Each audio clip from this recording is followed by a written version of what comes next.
Welcome to this episode. This is an episode on advertising, and we are going to discuss about advertising media vehicles and the effectiveness of using different media vehicles with respect to the marketing objectives of the organization. Now, you might recall that in one of our earlier episodes, we had discussed about a very important subject, that is how to measure the effectiveness of any advertising. Yes, sir. We had gone into details of why it is such an important subject, what is the importance of measuring the effectiveness of ad campaigns, and we are also looked into what are the reasons why many companies are not in favor of measuring advertising effectiveness. Okay. Thereafter, we had taken up a discussion on if you believe in testing, then what is it that you are going to test? Test. And there are different aspects which are involved, different variables which are involved, which we had gone into a little bit of details on. Okay. Now, in this episode in particular, let us turn our attention to where are we going to carry out this kind of a testing. If we want to test the performance of an ad, where are we going to do it? Thereafter, we'll look into when are we going to do the testing. Okay. So these are also very important issues, as we will discover as we go along. Like, can you think of as to when I ask the question, where should we test an ad? What is your answer to this? So laboratory tests are conducted where people are brought into an auditorium. Correct. And an ad layout, semi-finished or a finished ad is presented to the group of people. Absolutely. Then their opinion, interest and feelings are sought. Excellent. So she's absolutely right in pointing out that one of the places where we can carry out a testing of an ad is a laboratory of some sorts. It's not a laboratory as we see in schools and colleges, but then it's a laboratory like, for example, it's an auditorium where you invite some participants who are drawn from your target audience, who are likely to see the ad when it comes into play in the media. Then they are asked to assemble in that auditorium and they are shown, let's say, actual physical layouts of the ad which you have developed. There can be alternative layouts which are exposed to the audience which has assembled. And it might well be, as she is saying, a finished ad or a semi-finished ad or just a concept or a campaign that you are just about to launch. It can be at different stages of the ad, okay, in the development process of the ad. And you could take into consideration the reactions and the attitudes and the feelings and the opinions of the target audience while developing the ad itself, or even after the ad has been developed and you're showing them a finished piece of advertisement. So laboratory setups have to be used in order to measure, because you are talking about measurement, and you therefore need some sort of a mechanism by which you are able to control things, you are able to measure things. So laboratories like these offer you an avenue for testing out ads. Now, Shani, having said this, can you think of what is the chief advantage of going into a laboratory method of testing an ad? Yes, sir. Firstly, these help. It actually affords control on part of the advertising agency. Correct. Where you can measure these ads, because you can use instruments and technology like camera Absolutely. and recording instruments through which That's you right. can control it. Absolutely. Yes, the chief advantage or the chief attraction for a lab test for an ad is the control that it affords to the researcher or the ad agency. See, the point is, when you're doing a testing, there are certain things which you need to control if you want to measure something, as is commonly understood. Now, in a laboratory setup like this, there are many gadgets and instruments which are available at the disposal of the one who is trying to measure the different aspects of the effectiveness of the campaign. These are available. Like, for example, there are very specialized cameras available which can go into details of the viewership of the audience present in the auditorium. Or there could be other instruments which use technology and which help you measure different aspects of consumers' reaction or the audience reaction to the ad, different aspects of the ad. Now, these afford you a lot of control over the whole exercise, and you are very easily and readily able to measure things and take measurements from there. Okay. Now, what could, Shani, therefore be a possible disadvantage of a situation like this? So laboratory tests is conducted in a simulated environment. Exactly. So it robs the ad of its realism. Okay, excellent. So there can be a testing biasness to it. There is a testing bias to it. As it were, there's a testing bias because people understand that their behavior is under scrutiny. Okay, so it robs them, as Shani is saying, of what is called realism in the ad itself. Because if you were going to allow the same audience to enjoy viewership of the ad sitting at the comfort of his home, in the surroundings of his familiar surroundings at his home, that's very different from what he is exposed to in a situation like this. Although it's going, I mean, they are willingly participating, but then it's not a natural environment. It is, as she correctly said, is a simulation of an environment, and thereby it's very different from the natural environment. So whatever it measures, if at all it measures anything, is really going to be of some questionable value. Is it really measuring what it intends to measure, and how far the measurements are reliable, or how far are they suspect? That is a big question, because realism is something that's not available in a laboratory test. Now fine, Anandita, can you tell us if there's any other avenue where we can test out ads? Yes, so field tests could be conducted Okay. Including all the natural viewing Correct. circumstances are present, and it is also complete with all variables, that is repetitions, then the presence of other competitors, Right. and the program Fine. content. Let's Fine. As Anandita is saying, and she's quite correct in saying this, it is just the opposite of what Shani was saying. We want to show a target audience the ad that we have made, or some semi-finished version of it, in his natural setting, not in a setting that is a simulation. Okay. But then how do we do it? That's a different question, and the difficult question to answer. One thing is easy to understand. We want to run the ad or the semi-finished ad in a manner where we want to present the viewer a natural environment. Like when he's watching a commercial, let's say he's watching a program on television at home, there are his own family members present around him. Okay, there could even be pets and other distractions present in the home of the respondent or the viewer. And there could be other distractions where you have noise or other distractions other than noise, which could catch his attention from time to time. These are the noise that is there present in a communication, in a natural communication. Now in a simulated environment, you are doing away with the noise factor. But then that noise factor is very much a part of the communication process. You want to bring that into the communication process and thereby measure the outcome. Okay, only then is going to make it more real. Yeah. Rather than in a synthetic measurement where you're robbing the entire process of communication of a very vital component, that is the noise. So fine, Anandita, you've done a good job. Tell me, what is the major disadvantage of this? I think it's a lot of advantage here. Yeah.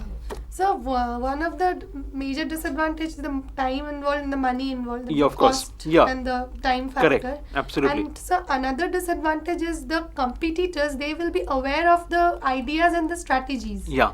So in that Fine. way, So you're leaking things to the competition. Yes. I mean, you cannot be testing something in the field and competition does not come to know about it. That's seldom going to happen. Yes.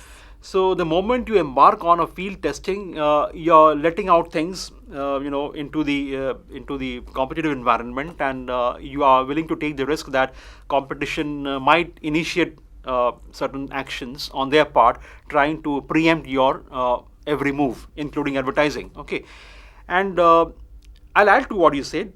It also does not afford you the kind of control that a lab method does. Yeah. Whatever the advantages were for the laboratory method are the disadvantages here, and vice versa. Fine. So I think we have done a discussion on where to test. Now let's turn our attention to yet another important dimension, that is when to test and how to test. Okay. Now the answer to this question of when to test is rather easily available in the sense that advertising testing normally happens in two ways. One is pre-testing, where the ad is shown to a subsection of the target audience, even before it's gone onto the media, before it's being played on the media. And the other test, of course, is the post-testing, where the ad has actually been released and is running in the media. People are seeing or reading the ad. Okay, they are exposed to the ad, and thereafter you don't give up the idea of testing. You still want to know, is it doing what I wanted it to do? Is it creating awareness? Is it building a change in attitude? Is it creating an emotional attachment with the brand? So pre-testing and post-testing are two major subdivisions, and we take up for a discussion the pre-testing part of it before we talk about post-testing. Now, fine. Let's now look at. In fact, let's ask Amit about it. Amit, how do you go about carrying out pre? Can you throw some light on this? How can we carry out pre-testing of ads? So pre-testing can be done by using various methods. Like Okay. We can use the mall intercept interviews. Okay, fine. Let's take one by one. He has referred to the mall intercept interview. What is a mall intercept interview? Very simply, you wait in front of a mall, shopping mall, let's say, shopping complex, and there are people walking into and walking out of, the mall, and you intercept them. That's why it's called a mall intercept interview. And you administer a short questionnaire, or you take their opinions. You maybe show them a copy of the concept that you have in mind, and ask them to react to that. So that is simply a mall intercept interview as a method, trying to test people's reactions to, let's say, a concept or a top line or a headline or a bottom line or a copy for a brand. It can be done with the help of a mall intercept interview. What else can we do, Amit? So mall intercept interview is also done through internet also. Yes, it can also be done with the help of the internet. Yeah, because of the growing popularity of the internet, you can use, in fact, that is another chapter by itself, how you can use the internet in trying to measure effectiveness of ads at different stages, including in the pre-testing stage. Yeah, absolutely. Fine. Any other method that you could possibly use? So short questionnaires can also be used. Short questionnaires can be used. You could reach out to people at their places of work or in home, and get them to fill up a short questionnaire, asking their reactions, soliciting their feelings about the concept or the brand positioning statement. So it can be done that way. Any other method that comes to your mind? So focus groups. Absolutely. Focus groups are a very important way of carrying out concept testing or pre-testing. Do you know what a focus group is, or how a focus group is conducted? Fine, Shani, can you tell us a little bit about what is a focus group? Like organizations, they invite 8 to 10 people, Yeah. and they introduce a rough sketch to them, and in order to record their opinions, feelings, and reactions to the Yeah. sketch of the ad. And it's a two-way free discussion where people, after discussing the ad, they come up with a new idea, a new concept. Okay, They give That their is- opinion That is how. fine. to the moderator. That's right. In fact, focus group is a very common method, and it is vastly used in marketing research. This is a form of research where you are trying to use marketing research for the purpose of measuring advertising effectiveness. Focus group is a very handy method, very effective method, and as Shani was saying, it is normally a group discussion.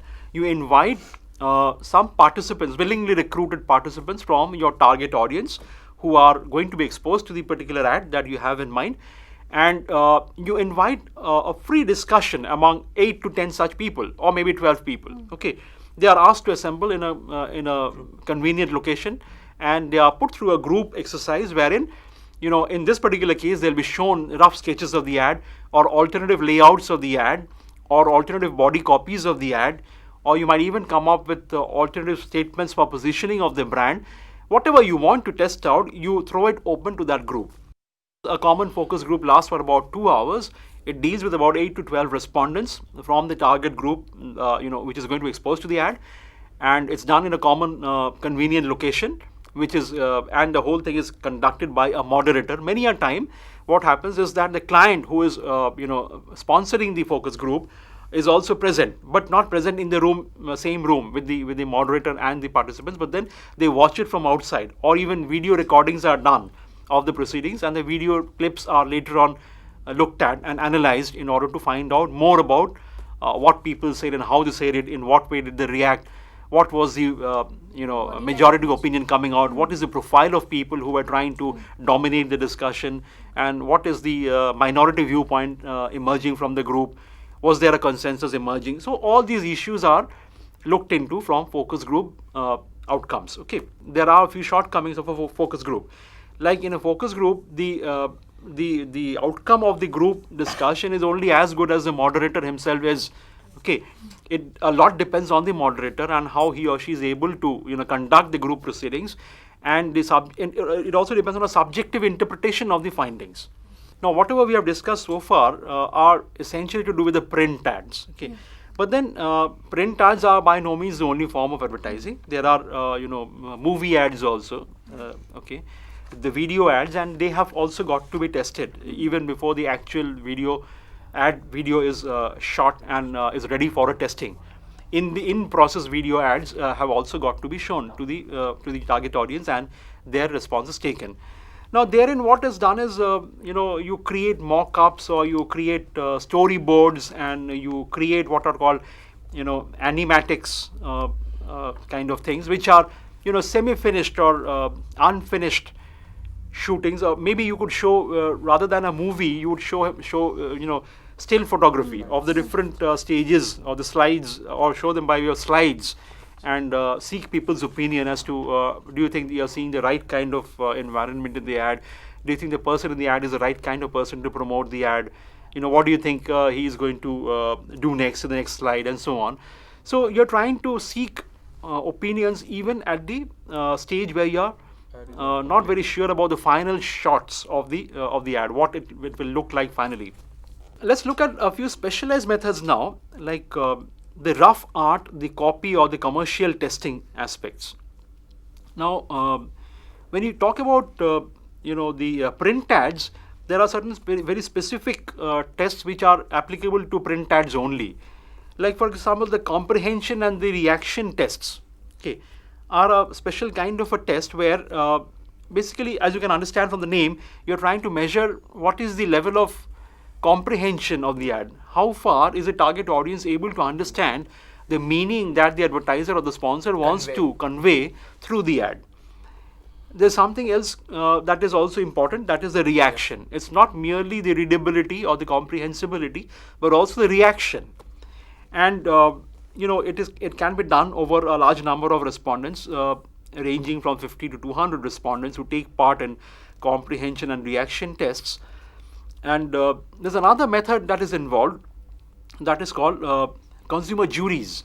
Yes, sir. Okay, fine. Arnob, can you tell us something about what consumer juries are and what do they do? How do they help in testing of ads, pre-testing? Consumer jury means few consumers are selected from the market. Okay. And they are asked to rate or rank the ads. Okay, fine. By showing them the ads, they're asked to provide fruitful opinion from the ad. Right. So it's something similar to a focus group, except for the fact that here you are drawing people, and what is the number of people that need to be there on the jury will depend on the kind of responses people are, the kind of variety that's there in the target audience. But then as a jury, they are shown the ads. I mean, it's not a discussion alone. Okay, here like in a focus group where there's a discussion between the members in the group, but in the jury it's not like that. Each individual member on the consumer jury is shown the possible layout or the layouts that you are trying to test, and their opinions are sought on different aspects of the ad layouts. Okay, all the ad layouts that are on test. Okay, and these people, the consumer jury members, give their opinions individually and not collectively. Fine, Arnob, what do you think? What do you think is the problem with? Is it a good method? Is it a bad method? What is the problem It is that a you bad expect? method. Why do you say Because so? they think that they become self-appointed experts, and they try to behave as a judge and not as a consumer. So they try to impose their own biased opinion on the product. Do you understand what is the point he's trying to bring in? Basically, what he's trying to say is that the moment a typical consumer becomes a member of a jury like this, and he's asked to critique an ad or a number of ad possibilities, what happens is that he becomes conscious of the task assigned to him, and he no longer remains a consumer. He becomes a self-appointed expert. Okay, he believes or imagines that the role given to him is to pass judgment on the ad, which is to some extent correct, but then it's not fully correct, because we also want him to look at it as a typical consumer or a typical viewer of the ad, and not as someone who is going to pass judgment on the ad alone. So the testing effect, the testing bias comes into play in a very big way, and what you get as a result is the outcome is less than objective. We have looked at certain methods. Let's look at a slightly different situation when you are testing or pre-testing a finished ad. How can we carry out pre-testing of finished ads? Anindita, you would like to say something? Yes, sir, sure. Remember, the situation is different now. Yeah. We're discussing pre-testing, all right, but then Yeah. the ad is now finished. It's no Finished. longer unfinished or semi-finished, as it was in the discussion till now. Yes, sir. Okay, So is this a print or broadcast? fine. Anindita will tell us. Yeah. Are we So- testing print ads or broadcast ads? What are we doing? So like We can do both. In fact, Yeah, the answer both. is we can do it for both. both. Yes, Okay. sir.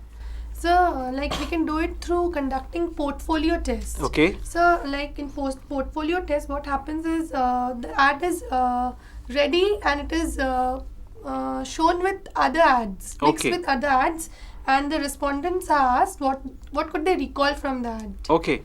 So- Or how much do they recall an Yes, ad, or what do they recall- recall yes. from the ad? Yes, sir. Fine, yeah, portfolio, as you can understand from the name, they create a portfolio where there are many ads. Okay, it's not just the ad that is being tested or the ones that are being tested. There are ads which are already there in the market, and the respondent or the target audience is aware of those ads or has seen those ads or heard about those ads. So such ads are also present in a portfolio. The test ads are there along with other ads, which are called control ads. Okay, and the respondent is exposed to the entire portfolio. Thereafter, he or she is asked to recall the ads that he or she has seen from that portfolio. And it is assumed that the ads which have the highest Highest scores for recall are the ones which are most effective. Yeah. And there is some merit in that. We tend to recall ads which grab our attention, that gel in our minds, and those are the ads that we recall more than the ones which do not seem to cut an impression with us. Okay, so that is a very common form of testing by using a portfolio. Very popular with the print ads, because you can actually have a finished ad, the actual final layout, and use that within the portfolio. What other tests would you like to carry out with the finished ads? So the readability test is another Okay. way of testing Yeah. a finished ad, Right. where the number of syllables used in the Per print line. ad Yeah. per line, or the font size of Yeah. the matter Okay. is checked Okay. here. Yeah. So the usage of words, whether the simple words are used or very complicated. Right, because it's communication, and you need to do away with ambiguity. Okay, you have to have words which are going to connote whatever you want to say in the right manner. Okay, you don't want to use words which are going to have different meanings in different contexts, and you don't want to have very complicated, difficult to pronounce words, difficult to read words. Rather, you would like to have simple words in the copy of the ad. And how far the ad offers readability? Are respondents or the viewers comfortable reading out those ads and understanding them? And that is an important measure, especially in print, because people have to take the meaning by reading, and if it's not allowing high readability, then it's perhaps not a good ad, and it does call for a change in that case. So the vocabulary used, the complication of the sentences, and the number of syllables used, all these add to the readability aspect of the ad, and these are also measured, and they are normally done with the finished ad. Okay, fine. There's yet another thing. Is there any other thing that you're aware of while pre-testing finished ads? Yes, sir. So pre-testing on finished ads can also be done by the use of dummy advertisement vehicles. Okay, fine. Can you elaborate? Sir, in this method, the ads are placed in dummy magazines Okay. developed by an agency. These Okay. magazines contain regular editorial features Okay. and other ads or many other features. Okay. And in this between the ads, Fine. the ads to be tested are placed in between. Correct. And it provides a very natural environment for Correct. the readers, and the results can be analyzed later on. Fantastic. Have you got the sense of what he's saying? Yes, Yes. sir. Basically, what is happening is that let's say the advertising agency or the client who is sponsoring the testing comes out with a dummy magazine. Okay, a magazine that is not in circulation, or a magazine that might not remain in circulation, but then a magazine that has been published for the purpose of measuring something, and that is to do with the ads. Okay, in such a magazine which has all the regular features of any regular magazine, like there would be editorial content, there will be features, and there will be ads along with those. It's not just ads, okay, and it's not just editorial. So it has got all the features that are there in a regular magazine.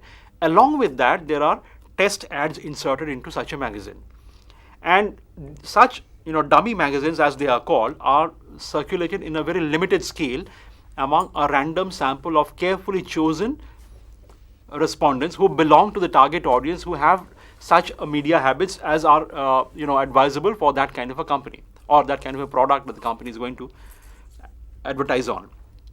And once that kind of a magazine is available to the reader at his home, he is going to read that. He's asked to read that. In fact, he is invited to read the magazine, the programs, and not the programs, the editorial content or the other features that are there in the magazine, as well as see the ads. And later on, their opinions are asked, maybe with the help of an interview on telephone or maybe a direct personal interview. What we tend to ask is, how they have reacted to the editorial content, how they have reacted to the ads, do they recall the ads, what was the readership, how much of the magazine they have read, and what are the areas of the magazine that have generated more interest in the mind of the reader. These are the things that are assessed, along with test measures for the ads which are inserted, the test ads. Okay. Now, as you can imagine, this offers very many advantages. Like, for example, the biggest advantage of the reader is getting the magazine in his home and is reading it in the comfort of his familiar surroundings at home. He's not put through a artificial situation, and then he's reacting to the ads as well as to other things which are surrounding the ad by way of editorial contents and things like that. Okay. Now, so what you get as measures of reaction that is given by the target audience or target readers, are very close to real measures. Okay. Although we really cannot get away from the fact that it is testing, and there are some effects of testing which are still remnant in the system. You are unable to get rid of the complete testing bias. It is there to some extent, to a large extent is there, although, but then it is also giving you measures which are close to very realistic measures, had you been able to measure them in the actual situation. So these are some of the methods that we have discussed, and what is going to happen is we are going to discuss about many other methods which are to do with the testing of ads which are broadcast ads and not print ads. Okay, what are methods to be employed for measuring the effectiveness of such ads? But then we'll come back on yet another day and on another episode, and we'll discuss those issues in more detail. Okay, thank you. Thank you, sir.